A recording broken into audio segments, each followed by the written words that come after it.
Assalamualaikum warahmatullahi wabarakatuh. Selamat datang di channel Mari Belajar. Pada hari ini kita akan belajar tema 1, indahnya kebersamaan. Subtema 1, keragaman budaya bangsaku. Pembelajaran 1. Tahukah kamu bahwa Indonesia terdiri atas banyak pulau, suku bangsa, tarian, rumah adat, serta agama? Ayo kita cari tahu lebih jauh tentang keragaman tersebut.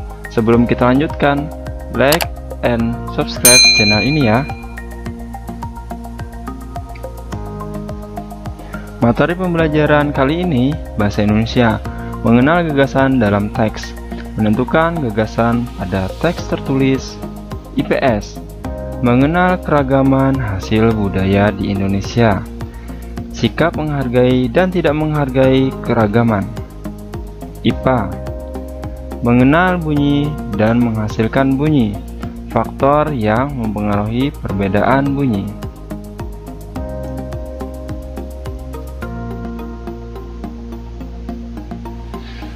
Mengenal gagasan dalam teks. Nah, pada layar ini ada namanya sebuah paragraf. Paragraf terdiri dari beberapa kalimat. Nah, dalam sebuah paragraf ada namanya kalimat utama dan ada kalimat pendukung. Kita cari lebih jauh tentang kalimat utama dan pendukung. Nah, ada namanya gagasan pokok. Gagasan pokok adalah topik yang dibahas di dalam teks. Gagasan pokok disebut juga gagasan utama, pikiran utama, atau pokok pikiran. Setiap paragraf hanya memiliki satu gagasan pokok. Gagasan pokok paragraf terletak pada kalimat pokok. Kalimat pokok disebut juga kalimat utama atau kalimat inti. Kalimat pokok memuat inti paragraf. Kalimat pokok dapat terletak di awal, akhir, maupun gabungan awal dan akhir paragraf. Berikut ciri-ciri kalimat pokok paragraf.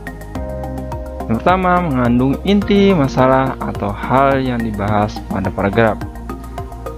Dapat berdiri sendiri tanpa dihubungkan dengan kalimat lainnya. Tidak membutuhkan kata hubung sebagai penghubung antar kalimat. Jika terletak di akhir paragraf, kalimat pokok ditandai dengan kata kunci menunjukkan kesimpulan seperti sebagai kesimpulan, oleh karena itu, jadi, oleh sebab itu, dan dengan demikian. Yang kedua, ada namanya gagasan pendukung teks. Gagasan pendukung adalah gagasan yang mengandung gagasan pokok. Satu gagasan pokok biasanya diikuti oleh beberapa gagasan pendukung. Gagasan pendukung terletak pada kalimat-kalimat pendukung. Kalimat pendukung merupakan kalimat yang mengandung kalimat pokok. Berikut ciri-ciri kalimat pendukung suatu paragraf. Merupakan penjelasan atau rincian dari kalimat pokok. Tidak dapat berdiri sendiri tanpa kalimat lainnya. Terkadang membutuhkan kata hubung sebagai penghubung antar kalimat. Nah, gimana cara menentukan gagasan pada teks tertulis?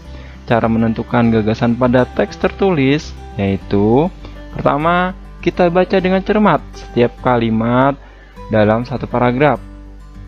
Lalu yang kedua, kita tentukan kalimat pokok paragraf. Ketiga, tentukan gagasan pokok paragraf dengan menjawab pertanyaan, apa yang sedang dibahas? Yang keempat, kita tentukan gagasan pendukung dari kalimat pendukung dalam setiap paragraf. Yang kelima, kita ulangi langkah 1 sampai dengan 4 untuk setiap paragraf dalam teks tersebut. Ayo membaca. Nah, di sini ada namanya paragraf. Paragraf terdiri dari kalimat pokok dan kalimat pendukung. Kita baca ya sama-sama. Pawai budaya. Pawai budaya sangat menarik bagi warga Kampung Babakan. Pawai ini selalu menampilkan keragaman budaya Indonesia. Udin dan teman-teman tidak pernah bosan menanti rombongan pawai lewat. Tahun ini mereka datang ke alun-alun untuk melihat pawai tersebut. Terdengar suara gendang yang menandakan rombongan pawai semakin dekat. Nah, gimana cara menentukan kalimat utama dan gagasan utamanya? Mari kita simak penjelasan berikut. Nah, tadi ada teks paragraf ya. Nah, dari teks tersebut kita tentukan biasanya kalimat pokok itu terdapat di awal atau di akhir. Nah, kalau di akhir biasanya sebagai kesimpulan tadi ya. Nah, kita baca dengan seksama ya. Nah, pada paragraf ini yang dibahas adalah tentang pawai. Sedangkan yang di awal, pawai budaya sangat menarik bagi warga Kampung Babakan. Nah, di kalimat kedua dan kalimat selanjutnya menjelaskan tentang pawai budaya tersebut. Jadi, kalimat utamanya yaitu ada di kalimat pertama. Kalimat pokok terletak di awal paragraf. Kalimat pokoknya yaitu pawai budaya sangat menarik bagi warga Kampung Babakan. Nah, untuk menentukan gagasan pokok, yaitu kita harus menjawab gimana tadi pertanyaan apa yang dibahas. Nah, yang dibahas pada kalimat pokok tersebut yaitu tentang pawai budaya di Kampung Babakan. Untuk mencari gagasan pendukungnya, sama seperti gagasan pokok tadi ya. Kalimat pendukung di kalimat yang kedua yaitu pawai ini selalu menampilkan keragaman budaya. Nah, apa yang dibahas dari kalimat tersebut? Itu menampilkan keragaman budaya Indonesia. Di kalimat berikutnya, Udin dan teman-teman tidak pernah bosan menanti rombongan pawai lewat. Nah, apa yang dibahas? Udin dan teman-teman menanti pawai. Itu gagasan pendukung di kalimat yang berikutnya. Ya, tahun ini mereka datang ke alun-alun untuk melihat pawai tersebut.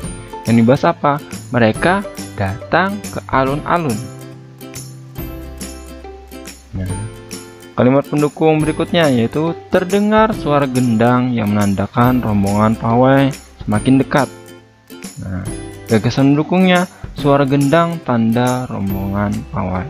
Nah, setelah kalian dapat gagasan pokok, gagasan pendukung, lalu kita akan membuat yang namanya peta pikiran supaya lebih menarik ya. Coba perhatikan berikutnya. Nah, gagasan pokok diletakkan di tengah ya, tengah. Sebagai apa? Sebagai inti dalam sebuah paragraf tersebut ya. Sedangkan gagasan pendukung diletakkan di pinggir-pinggir ya. Ini artinya penjabaran atau penjelasan.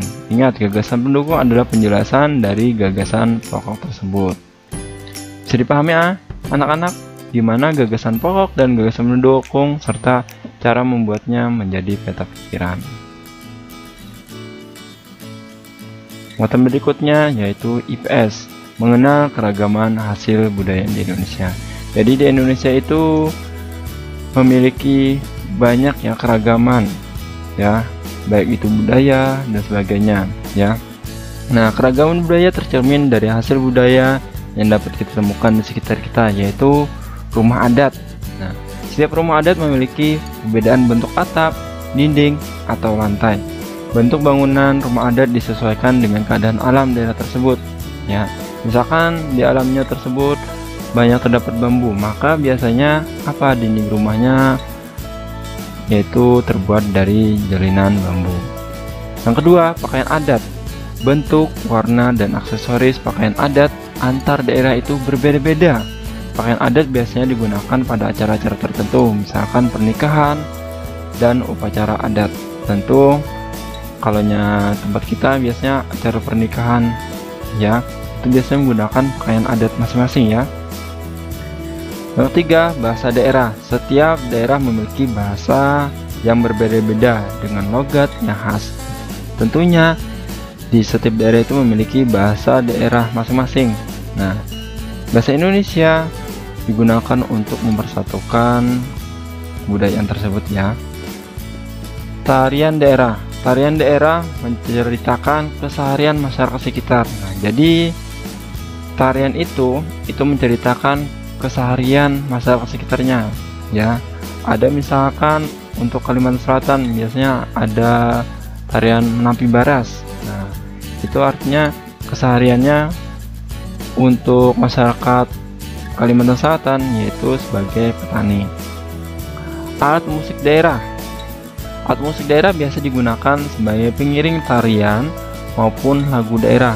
Kebanyakan alat musik daerah dibuat dari bahan yang ada di lingkungan sekitar. Nah, bagaimana cara menghargai dan tidak menghargai keragaman tersebut? Cara menghargai keragaman tersebut, yang pertama, mempelajari budaya daerah lain, bermain bersama dengan teman yang berlainan suku. Jadi kita harus tanpa membedakan suku apapun ya saat bermain, menganggap semua suku baik, menghormati suku, budaya, dan adat istiadat yang lain, bekerja sama dengan teman yang berlainan suku, saling menghargai pendapat walaupun memiliki budaya berbeda-beda. Sikap tidak menghargai keragaman, sama mengabaikan terhadap budaya daerah lain, bermain hanya dengan teman yang satu suku bangsa, menganggap suku sendiri yang paling baik, meremehkan dan menghina suku, budaya, serta adat istiadat lain. Bekerja sama hanya dengan teman yang satu suku bangsa, tidak menghargai pendapat teman yang berbeda budaya. Nah, jadi mana sikap yang bagus? Ya, sikap yang bagus adalah sikap menghargai keragaman ya. Jadi kita saat berteman tidak boleh beda-bedakan suku ya. Nah, itu jadi kita harus menghormati suku, budaya, serta adat istiadat orang lain. Itu adalah menunjukkan sikap yang baik.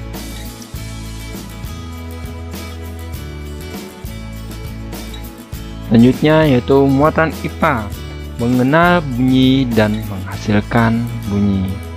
Nah, ini ada alat apa? Ada alat angklung ya, hasil dari budaya tadi ya.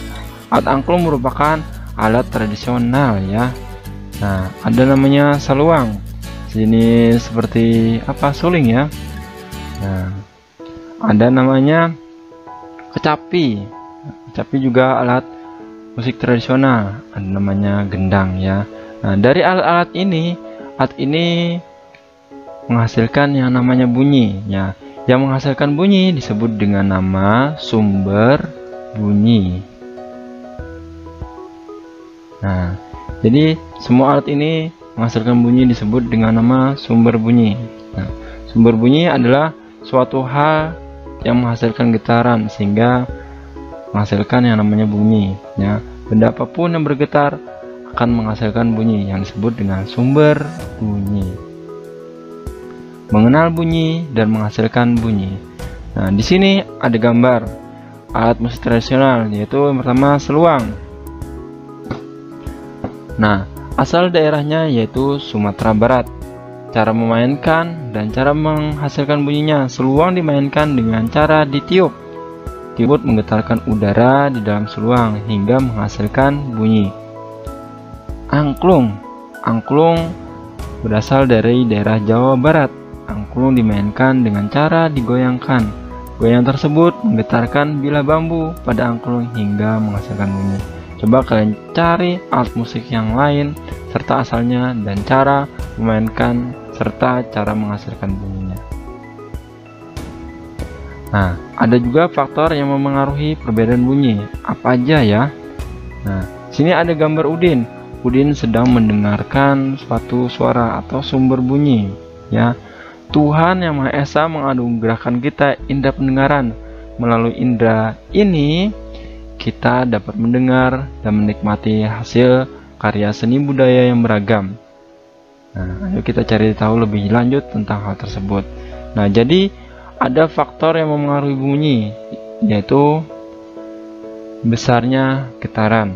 Nah, kalau benda tersebut semakin kencang kita pukul atau kita mainkan, maka getaran yang dihasilkan semakin besar hingga menjadikan apa? Menjadikan suara tersebut semakin keras terdengar.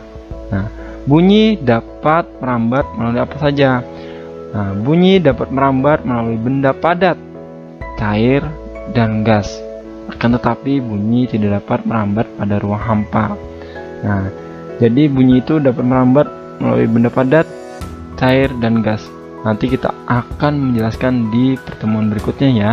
Nah, tapi di sini bunyi tidak dapat merambat pada ruang hampa. Karena apa? Karena hampa itu tidak ada namanya benda padat, benda cair maupun gas. Contohnya dulu angkasa. Sehingga bunyi tidak dapat terdengar. Sekian video pembelajaran hari ini. Terima kasih sudah melihat channel ini.